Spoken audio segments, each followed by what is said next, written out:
بسم الله الرحمن الرحيم.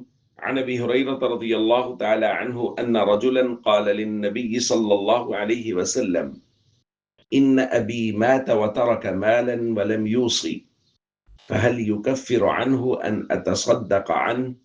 قال نعم. رواہ النسائی۔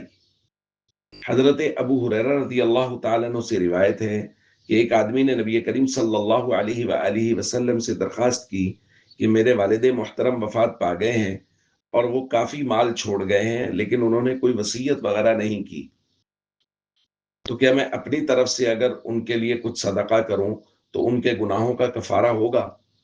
نبی کریم صلی اللہ علیہ وآلہ وسلم نے ارشاد فرمایا: جی ہاں۔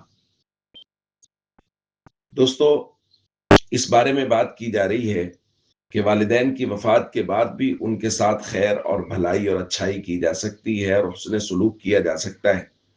اس کے کچھ طریقے بیان کیے گئے ہیں۔ نمبر 1، والدین کے لیے دعا کرنا، ان کے لیے جانے کے بعد استغفار کرنا، اسی طرح ان کے اعزاء اقربا کے ساتھ حسن سلوک کرنا اور ان کے دوستوں کا اکرام کرنا۔ اسی طرح ان صورتوں میں سے ایک صورت ہے والدین کے لیے صدقہ و خیرات کرنا، جیسے کہ اسی روایت میں صحابی نے نبی کریم صلی اللہ علیہ وآلہ وسلم سے پوچھا۔ ایک دوسری روایت میں ہے حضرت سعد بن عبادہ رضی اللہ تعالیٰ عنہ سفر میں تھے، ان کی والدہ وفات پا گئی۔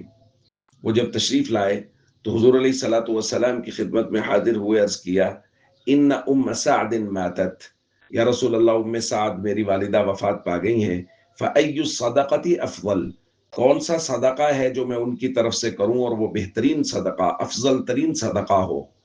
آپ نے فرمایا: الماء، پانی کا صدقہ۔ تو حضرت سعد رضی اللہ تعالیٰ عنہ نے فحفر بئرا، انہوں نے کنواں کھدوایا، وقال، اور کہا: هذه لأم سعد، یہ ام سعد کے لیے ہے۔ تو دوستو، اس طرح کی بہت ساری روایات ہیں جو اس بات کی طرف اشارہ کرتی ہیں کہ والدین کے دنیا سے چلے جانے کے بعد ان کے لیے صدقہ و خیرات کرنا اور ان کے لیے کچھ نہ کچھ بھیجتے رہنا، یہ بیٹوں کے لیے ذمہ داری بھی ہے اور اس بات کی ضمانت بھی کہ بیٹا خدا نہ خواستہ اگر نافرمان ہوگا تو والدین کے جانے کے بعد ان کو یاد رکھے تو قیامت والے دن اللہ تعالیٰ اس کو فرما بردار بچوں میں بھی اٹھا دیں گے۔ تو والدین کے چلے جانے کے بعد ان کے لیے صدقہ و خیرات کرتے رہنا چاہیے۔ السلام علیکم ورحمۃ اللہ وبرکاتہ۔